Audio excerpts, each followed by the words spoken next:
श्री शिवाय नमस्तुभ्यम। हर हर महादेव। आज है श्रावण मास का रविवार और चतुर्थी तिथि। आप सबको इस अत्यंत पवित्र श्रावण मास की हार्दिक शुभकामनाएं।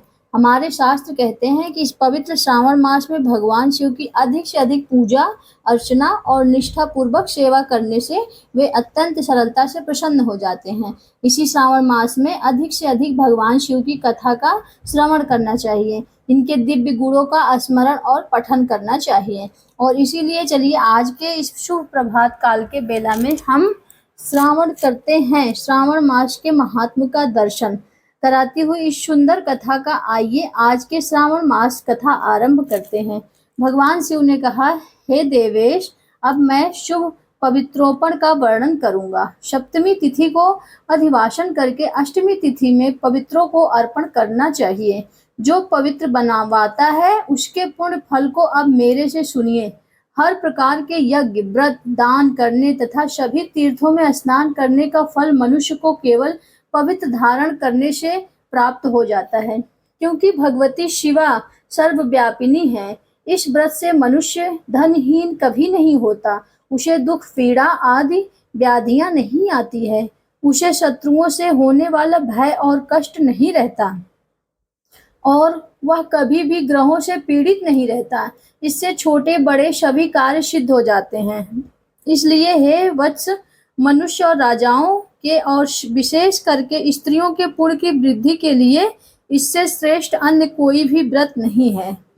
सौभाग्य प्रदान करने वाले इस व्रत को मैंने आपके प्रति स्नेह के कारण बता दिया। हे ब्रह्मापुत्र, श्रावण मास के शुक्ल पक्ष की सप्तमी तिथि को अधिवासन करके देवी के प्रति उत्तम भक्ति से संपन्न वह मनुष्य सभी सामग्रियों से युक्त होकर सभी पूजा द्रव्यों जैसे कि गंध, पुष्प, फल, अनेक प्रकार के नैवेद्य, वस्त्र, आभरण आदि संपादित करके एकत्रित करके इनकी शुद्धि करें। इसके बाद पंचागव्य का प्राशन कराएं, चूषे दिग्बली प्रदान करें और अधिवासन करें। उसके बाद सदृश वस्त्रों पर पत्रों से इस पवित्र को आच्छादित करें। फिर से देवी के उस मूल मंत्र के द्वारा उसे 100 बार अभिमंत्रित करके सर्व शोभा समन्वित उस पवित्र को देवी के समक्ष स्थापित करें। उसके बाद देवी का मंडप बनाकर रात्रि में जागरण करें और नृत्य, नर्तक और वारंगनाओं के अनेक विध कुशल समूहों और गाने बजाने तथा नाचने की कला में प्रवीण लोगों को देवी के समक्ष स्थापित करें। तत्पश्चात प्रातः काल विधिवत स्नान करके पुनः बलि प्रदान करें। इसके बाद विधिवत देवी की पूजा करके स्त्रियों और द्विजों को भोजन कराएं। पहले देवी को पवित्र अर्पण करें, अंत में दक्षिणा प्रदान करें। हे वत्स, अपनी सामर्थ्य के अनुसार कार्य सिद्ध करने वाले उस नियम को धारण करें। राजा को प्रयत्न पूर्वक स्त्री के प्रति अशक्ति, जुआ, आखेट और मांस आदि का परित्याग कर देना चाहिए। ब्राह्मणों तथा आचार्यों को स्वाध्याय का और वैश्यों को खेती का कार्य तथा व्यवसाय नहीं करना चाहिए। 7, 5, 3, 1 अथवा आधा दिन ही त्याग पूर्वक कर रहना चाहिए और देवी के ही कार्यों में निरंतर अपने मन में आसक्ति बनाए रखनी चाहिए। हे मुनि सत्तम, जो बुद्धिमान व्यक्ति विधान पूर्वक पवित्रोपण नहीं करता है उसकी वर्ष भर की पूजा व्यर्थ हो जाती है। इसलिए मनुष्यों को चाहिए कि देवी परायण और भक्ति से संपन्न होकर प्रत्येक वर्ष शुभ पवित्रोपण अवश्य करें। कर्क अथवा सिंह राशि में सूर्य के प्रवेश करने पर शुक्ल पक्ष की अष्टमी तिथि को देवी को पवित्र अर्पित करना चाहिए। ऐसा न करने से दोष होता है, इसलिए इसे नित्य बताया गया है। शिव जी की यह बात सुनकर सनत कुमार ने पूछा, हे देव, हे स्वामी, आपने जिस पवित्र का कथन किया वो कैसे बनाया जाता है, उसकी संपूर्ण विधि बताइए। तब भगवान शिव कहते हैं, सनत कुमार, सुवर्ण, ताम्र, चांदी, रेशमी वस्त्र से निकाले हुए कुश काश के अथवा ब्राह्मणी के द्वारा काते गए कपास के सूत्र को तिगुना करके फिर उसका तिगुना करके पवित्रक बनाना चाहिए। उसमें 360 तारों की पवित्रक उत्तम और 270 तारों का पवित्रक माध्यम कहा जाता है। 180 तार वाले पवित्रक को कनिष्ठ जानना चाहिए। इस प्रकार 100 ग्रंथि का पवित्रम उत्तम, 50 ग्रंथि का पवित्रक माध्यम, 36 ग्रंथि का पवित्रम, इन सब 8 ग्रंथियों का पवित्रक बनाना चाहिए। इसके अलावा 108 ग्रंथि का पवित्रक उत्तम, 54 ग्रंथि का माध्यम और 27 ग्रंथि का कनिष्ठ होता है। प्रतिमा के घुटने तथा लंबा पवित्रक उत्तम जंघा तथा लंबा पवित्रक माध्यम और नाभि पर्यंत लंबा पवित्रक अधम कहा जाता है। पवित्र रक्त की सभी शुभ ग्रंथियों को कुमकुम से रंग दें। इसके बाद अपने समक्ष शुभ सर्वभेद मंडल पर देवी का पूजन करके कलश के ऊपर बांस के पात्र में पवित्र को रखें। 3 तार वाले पवित्र रख के ब्रह्मा, विष्णु और शिव का आवाहन करके स्थापित करें। इसके बाद 9 तारक के पवित्र रक्त में ओमकार, सोम, अग्नि, ब्रह्मा, समस्त नागों, चंद्रमा, सूर्य, शिव और विश्व देवों की स्थापना करें। हे सनत कुमार, अब मैं ग्रंथियों में स्थापित किए जाने वाले देवताओं का वर्णन करता हूँ। क्रिया, पौरुष, वीरा, विजया, अपराजिता, मनोनीत, जया, भद्रा, मुक्ति और ईशा या देवियां इनके नामों के पूर्ण में प्रणव है।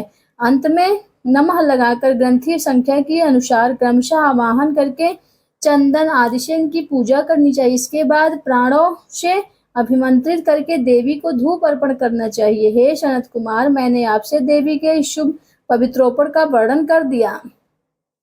इसी प्रकार अन्य देवताओं को भी पवित्रोपण प्रतिपदा आतिथियों में करना चाहिए। मैं उन देवताओं को आपको बताता हूँ। कुबेर, लक्ष्मी, गौरी, गणेश, चंद्रमा, बृहस्पति, सूर्य, चंडिका, अम्बा, वासुकी, ऋषिगण, चक्रपाणी, अनंत, शिवजी और ब्रह्मा तथा पितर, इन देवताओं की पूजा प्रतिपदा आदि तिथियों में करनी चाहिए।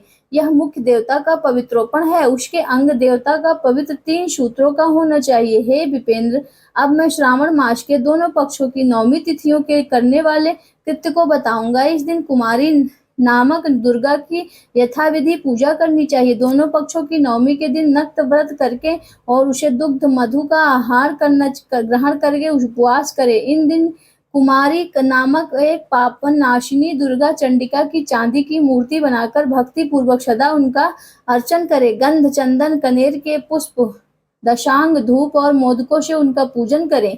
उसके बाद कुमारी कन्या स्त्रियों तथा विप्रों को श्रद्धा पूर्वक भोजन कराएं। इसके बाद मौन धारण करके स्वयं बिल्वपत्र का आहार ग्रहण करें। इस प्रकार जो मनुष्य अत्यंत श्रद्धा के साथ दुर्गा देवी की पूजा करता है वह उस परम स्थान को जाता है जहाँ देव बृहस्पति विद्यमान है। हे विधिनंदन, यह मैंने आपसे 9वीं तिथि का कृत कहकर सुनाया। यह मनुष्यों के सभी पापों को नाश करने वाला, सभी संप्रदाय प्रदान करने वाला, पुत्र पौत्र आदि उत्पन्न करने वाला है, अंत में उन्हें उत्तम गति प्रदान करने वाला है। और इस प्रकार से स्कंद पुराण के अंतर्गत ईश्वर सनत कुमार संवाद में श्रावण मास महात्म्य अष्टमी तिथि को देवी पवित्रोपण नामक 17वां अध्याय पूर्ण हुआ। इस अध्याय में जिस बलि की बात की गई है उसे हम किसी भी जीव की बलि के रूप में नहीं समझना चाहिए, क्योंकि हमारे वैदिक शास्त्र कभी भी जीव हत्या की अनुमति नहीं देते हैं। आज की इस कथा में आपने जिस पवित्र के विषय में सुना उसे कई स्थानों पर पवित्रा के नाम से भी जाना जाता है और इस पवित्रा के हार घर पर बनाए जा सकते हैं जिससे देवी का पूजन किया जा सकता है। उसी की विधि आज की इस कथा में हमने सुनी कि वह कितने तार का होना चाहिए। तो आशा है कि आज की कथा आपको अच्छी लगी होगी। हम प्रार्थना करते हैं कि भगवान शिव तथा माता पार्वती की कृपा आपके ऊपर, अपने परिवार पर सदैव बनी रहे। वैदिक शास्त्र से लिए गए ऐसे प्रमाणभूत वैदिक जानकारी और कथाएं सुनते रहिए। याद से आपको अपने चैनल प्रीति वस्त्र 999 को जरूर सब्सक्राइब कर लीजिए। और अगली श्रृंखला आपसे मिलेंगे इसी श्रावण मास कथा श्रृंखला की अगली कड़ी में। ओ श्री शिवाय नमस्तुभ्यम। हर हर महादेव।